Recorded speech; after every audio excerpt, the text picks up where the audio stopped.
Hoje recebo o mestre doutorando pela UNB em bioética, o doutor Arthur Henrique de Pontes Regis. Ele é advogado também e nós vamos tratar do uso de animais em testes de laboratórios para experimentos científicos e testes de medicamentos. Tudo bem? Tudo bom? É um Tudo prazer bem, estar você? aqui. Ah, ótimo também. Acho que a gente deve um esclarecimento maior à população, dar um entendimento sobre a ética, sobre a visão da ética, e também das leis, porque na realidade, hoje no Brasil, qualquer medicamento ele só pode eh, ser liberado pela Anvisa a partir de testes em animais. E nós podemos começar a falar sobre isso. O que, que o senhor acha? Mais uma vez, eu agradeço o convite, a oportunidade de estamos debatendo esse tema relevante, esse tema importante para a sociedade. E, na verdade, a utilização de animais em pesquisas nas fases pré-clínicas é uma proteção ao próprio ser humano, para que evitar que esses medicamentos, que esses produtos sejam testados diretamente em humanos, causando um prejuízo imensurável e muitas vezes irremediável. Tanto que documentos internacionais, como o Código de Nuremberg e a Declaração de Helsinki, lá no seu corpo dispositivo, está lá presente de que o teste de medicamentos em seres humanos tem que ser precedido exatamente dessa fase antecessora, onde esses testes, esses produtos vão ser testados em animais para exatamente eliminar o máximo possível o risco de prejuízo a outras pessoas. Como é que o senhor vê o caso que aconteceu no estado de São Paulo, naquele laboratório onde foram liberados e foram pegos durante a noite os animais, no caso da raça Beagle, e que é, em princípio, o ideal nos testes de medicamentos? Como é que o senhor viu essa situação toda? É, primeiro que o Brasil, infelizmente, ele passa por um momento de instabilidade social muito forte. E isso causa uma série de descontrole social. Inicialmente, é importante destacar que nós temos uma legislação própria desde 2008, a Lei Arouca, que ela regula, ela normatiza toda essa fase de utilização de animais em pesquisas. Então, a própria lei, ela tem um sistema de regulação e de punição. Fora isso, nós também temos a legislação atinente à penalização quando maus tratos aos animais. Ao que eu tive notícia a respeito desse caso, existiam outros animais nesse laboratório e apenas os beagles é que foram, os cães, no caso, é que foram liberados, por conta de toda a história que os cães têm com os próprios seres humanos. Nos dizeres de Peter Singer, que é um estudioso, um filósofo, um eticista, que a partir das ideias dele, que todo esse movimento de liberação animal ele vai tomar corpo, não deixou de ser uma atitude especista, ou seja, em paralelo com uma atitude racista, onde alguns seres vivos foram libertados e outros não. Então, ao que me parece, eu ousaria dizer que aquelas pessoas, infelizmente, enveredaram pelo pior dos caminhos, porque violaram o que a norma dispõe.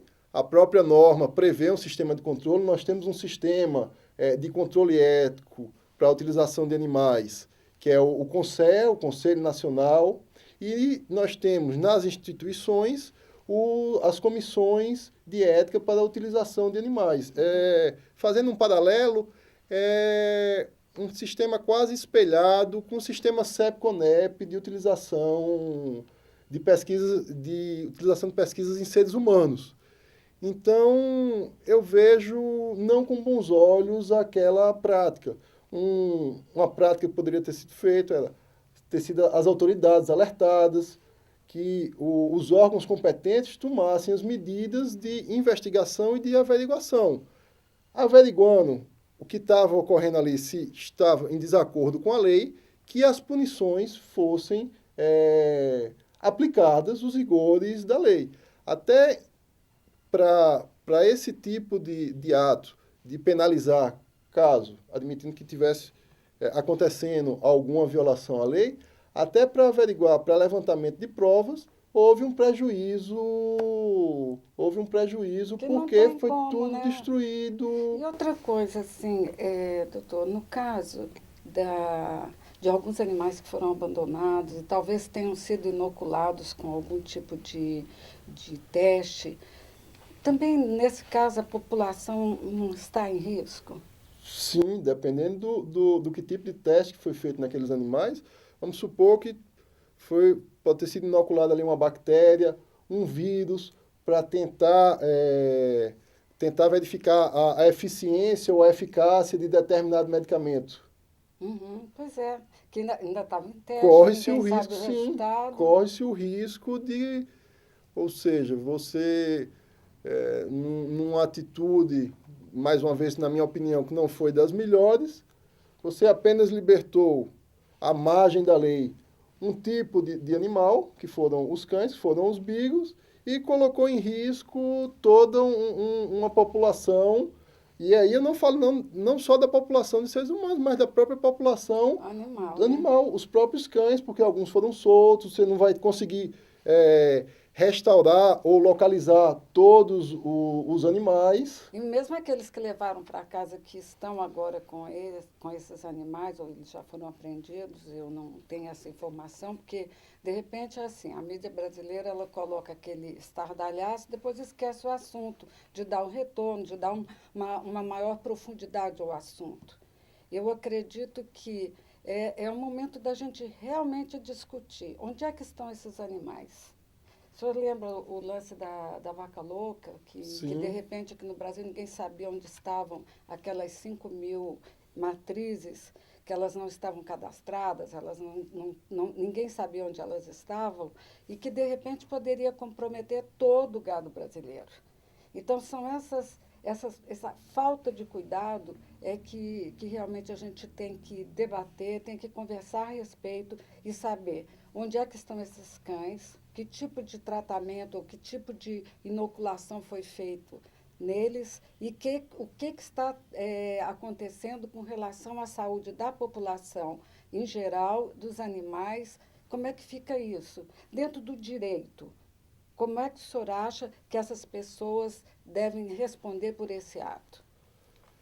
Inicialmente, ao que parece, houve um dano ali inegável ao patrimônio.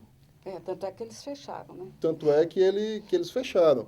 Fora os animais, e mais uma vez, o que eu tenho a respeito desse caso são as notícias realmente que apareceram na mídia. Então, parece que destruíram computadores, Todas destruíram as dados. pesquisas. E aqui é importante também ressaltar que estamos debatendo a utilização de animais para pesquisa, para desenvolvimento de novos fármacos. E não, por exemplo, para testar determinado batom ou determinado produto embelezador se causa alguma alergia ou não. Estamos debatendo, ao que parece aquele caso, eram utilizados unicamente para teste de novos fármacos. Uhum. Então, nesse caso específico, como a gente falou anteriormente, qual a ação jurídica com relação a essas pessoas que adentraram a esse laboratório? Quais as consequências jurídicas para essas pessoas? Olha, eu acredito que o laboratório, como era um laboratório privado, pelo menos até onde eu tenho notícia de um laboratório privado, ele ingressará contra essas pessoas exatamente para que os danos que eles sofreram, embora muitas vezes os danos em termos de dados, de dados científicos, eles se perdem, aí você tem que refazer toda Vão aquela levar anos pesquisa, vão para levar isso. anos para você conseguir refazer aqueles mesmos dados, mas há também a reparação dos danos materiais que eles sofreram e quando o dano material, quando o indivíduo tem a vontade de praticar aquele dano material, se configura não só como um ilícito civil, mas também como um ilícito penal. E na utilização de animais em pesquisas, o bem-estar animal, e a nossa legislação determina isso, é um dos nortes a ser buscado. Por quê? Porque se um animal não estiver bem tratado, se ele não estiver bem alimentado, se ele não estiver psicologicamente desenvolvendo o mesmo comportamento que ele desenvolveria se estivesse na natureza, aquilo vai alterar os dados da pesquisa. Com certeza. Então, os dados poderão dar um falso positivo ou um falso negativo. Então, nós temos esse duplo viés. A busca pelo bem-estar desses animais, reconhecendo que eles não estão lá por livre e espontânea vontade, reconhecendo que eles sentem dor, que eles sofrem. E o segundo viés é exatamente o reconhecimento de que, se essas variáveis de estresse estiverem altas, os resultados da pesquisa poderão não resultar em resultados válidos. Com certeza. Bom, doutor Arthur, eu quero agradecer a sua presença, ter falado tão claramente e a gente entender que na ética, na bioética, existe vários vieses da mesma situação e que, nesse caso, a gente percebeu, no caso de testes medicamentosos, não existe nenhuma reserva com relação a isso e que as pessoas, por verem, às vezes, os animais ficam alvoroçados e tudo, e, na realidade, aqueles animais que lá estavam, eles eram cuidados, por isso que eles ficaram assustados, eles estavam cada um numa baia, a gente viu isso pelas filmagens de celular. E que, lógico, eles ficaram com medo, com aquela gritaria, aquela confusão toda.